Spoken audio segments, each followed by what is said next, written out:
On this week's Throwdown, Jimmy and Luke go head-to-head in this workout. We've got rowing and dumbbell thrusters. We release these workouts right here on YouTube every Thursday at 1 p.m. Join our entire community to practice the skill of competing. Use the next 2 days to plan a strategy, grab some friends, and throw down on Saturday. See where you stack up each week on our Throwdown leaderboard. It's free to sign up. Go to trainingthinktank.com/throwdown. This week's Throwdown for time, 27, 21, 15, 9 of calories on the rower and double dumbbell thrusters. This might look familiar to you. It's our fun little twist on 15-5. I love how Max now is turning his head just barely to look at you, so he's not staring at the camera. I'm trying to make sure that I'm not too creepy, but in the process, I become more creepy. Yeah, I appreciate that. Make sure you grab yourself a judge this week, because you got to make sure you're doing the dumbbell thrusters correctly, getting full depth and coming to extension at the top. For the standards this week, for the row, you can have a judge reset your monitor, but make sure that your hands are on the handle until you reach the cals for that round. And for the dumbbell thrusters, hip crease below the knee and full extension at the top. We got 2 athletes demoing this week. Luke P., everybody's favorite Bachelorette contestant, hitting 15.5, is a sanctional level team athlete. He's relatively new to CrossFit in terms of where his competitive level is, so he definitely has some pacing and skill issues that he's working on, but a lot of fitness. And you coach Jimmy, so tell the good people what he's all about. So Jimmy is almost a master's level athlete. He might get mad at me for saying that, but it's true. He's a bigger athlete in the sport, 6'2", I think around 225. He has a background in rowing. He rowed in college. He's super, super strong and powerful. Last week, we posted on Instagram that if you tag 2 friends, you could win a free t-shirt, and Mia is going to tell us who won. All right, let's see. Random pick, drum roll, please. CN Strange. Congrats. Or CNS What a climax Strange. DM us and we'll get you a shirt. All right, let's see these 2 guys' strategies. So strategy for this, I'm thinking, I'm going against Jimmy, and I think he's gonna go unbroken. And I'm thinking sprint finish. So to do that for me, I may break, I honestly don't know yet. I have a few different strategies, but I'm thinking like 10-10-7 or 15-12 on the 27th. And then maybe break the 21 if I'm hurting then. If I'm hurting really bad, I'm definitely gonna drop it and do maybe like a, I don't know, 15-6 or like 11-10. And then try and go unbroken fast on the 15 and the 9 on the thrusters and the row. So I'm thinking come out a little conservative on the row for the longer sets, 27-21, and then come out guns blazing, sprint finish. So my strategy is to just go unbroken on the thrusters and try to put the rower pace at whatever speed it needs to be so I can just not stand in front of the dumbbells. But yeah, it's gonna be a nasty one though.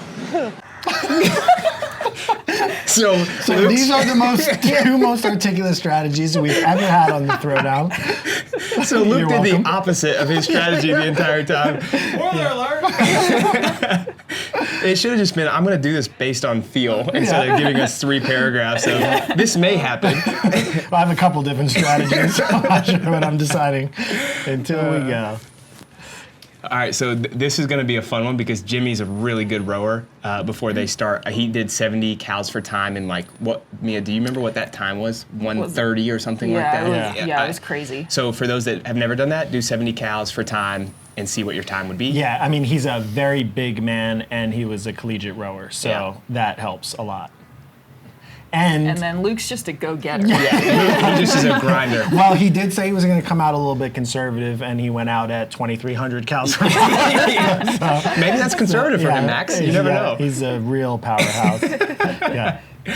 Yeah, I think that that for me, dumbbell thrusters are way harder than barbell. So when I'm going into a workout like this, if it was like 15-5 with a barbell, I'd probably be a little bit more aggressive on the row, knowing that the dumbbells are going to chew me up, at least on the 27s and the 21s, a little bit more.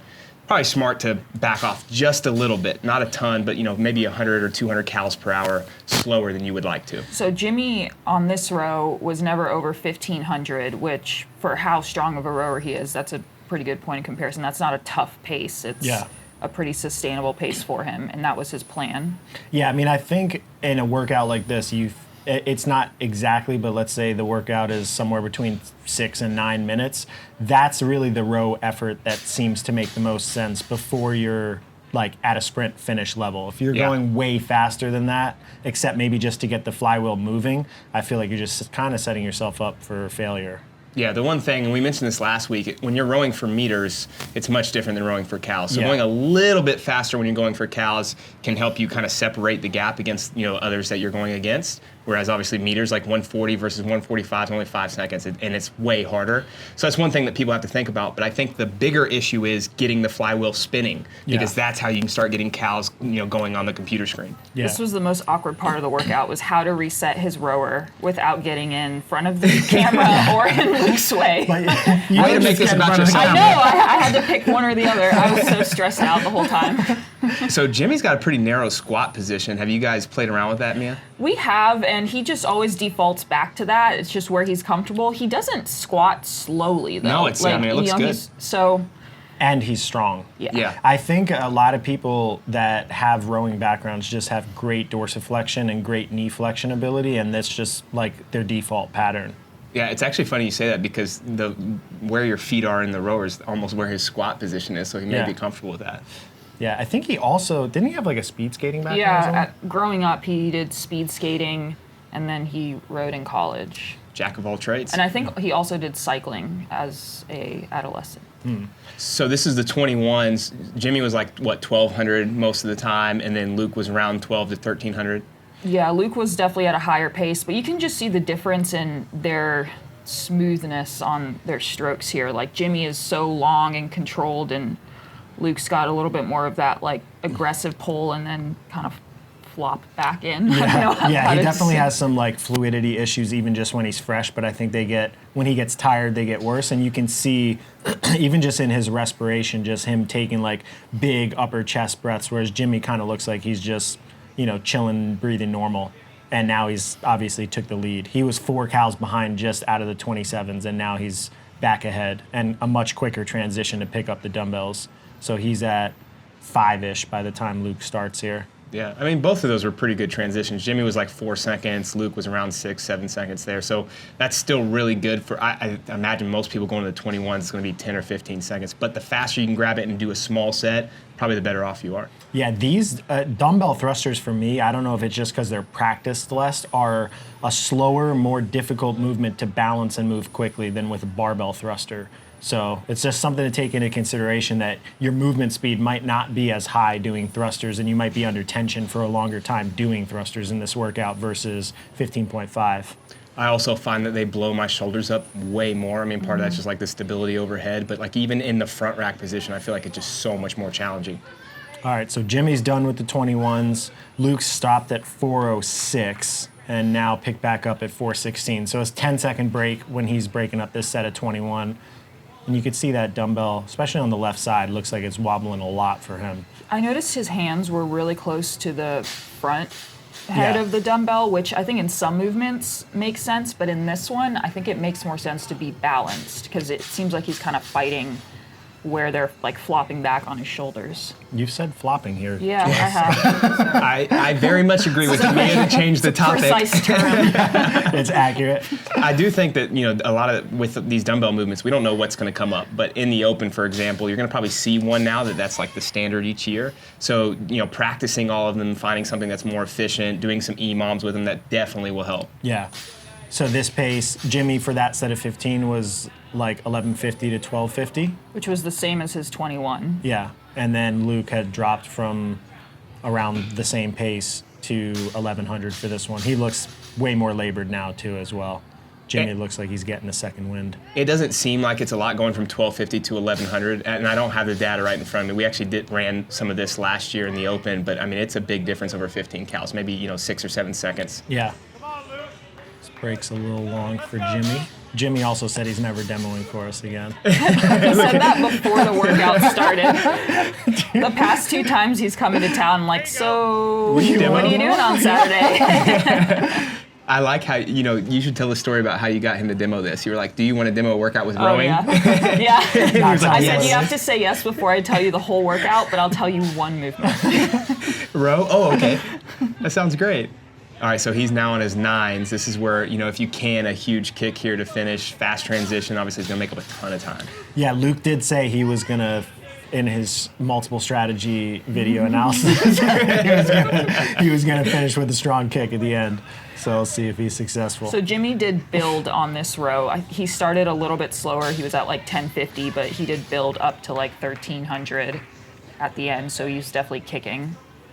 I know that you and Mike are demoing the next workout, but I would love to see you two go head to head in this next week. Why? Maybe the live video that we do. Why? It would just be so much fun to watch you two suffer Yeah, together. be like Luke, me and Luke. I'm gonna go out at a conservative pace, and then all of a sudden I'm blown out 5 cals in. Really good speed by Jimmy to finish. Yeah. Like this, I mean, it helps so much with movement speed. Half a second faster, a rep over 9, still 4.5 seconds. And he wanted it to be over too. Yeah. Oh, for sure. All right, solid. And And, then he put the dumbbells down. Mike in the job, background Jimmy. goes, "What a gentleman."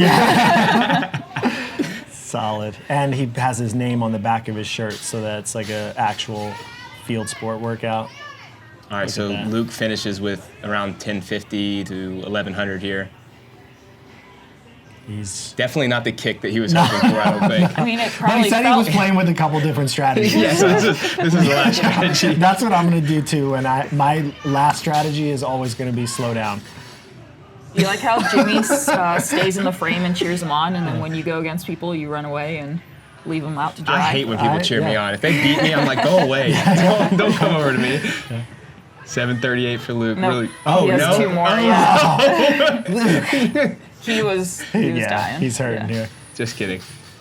There you go. 748. Good job, Luke. And he set him down too. Yeah, he did. Another gentleman. Great job, Yeah. guys. And he tried to stay up too, but all right. What? That's it. I have nothing else to say, Max. Project Pat, do your thing, man. It's a wrap, you know what I'm saying? Your boy Project Patar in this thing, man. Hey, look, man, thank y'all for watching Training Think Tank's YouTube channel. Y'all hit that motherfucking subscribe button, you know what I'm saying? So y'all go ahead, man. Thank y'all for watching the channel, you know what I'm saying? Hit that motherfucking subscribe button, let it be known, what it be known, what it be known, you know what I'm saying? Patar.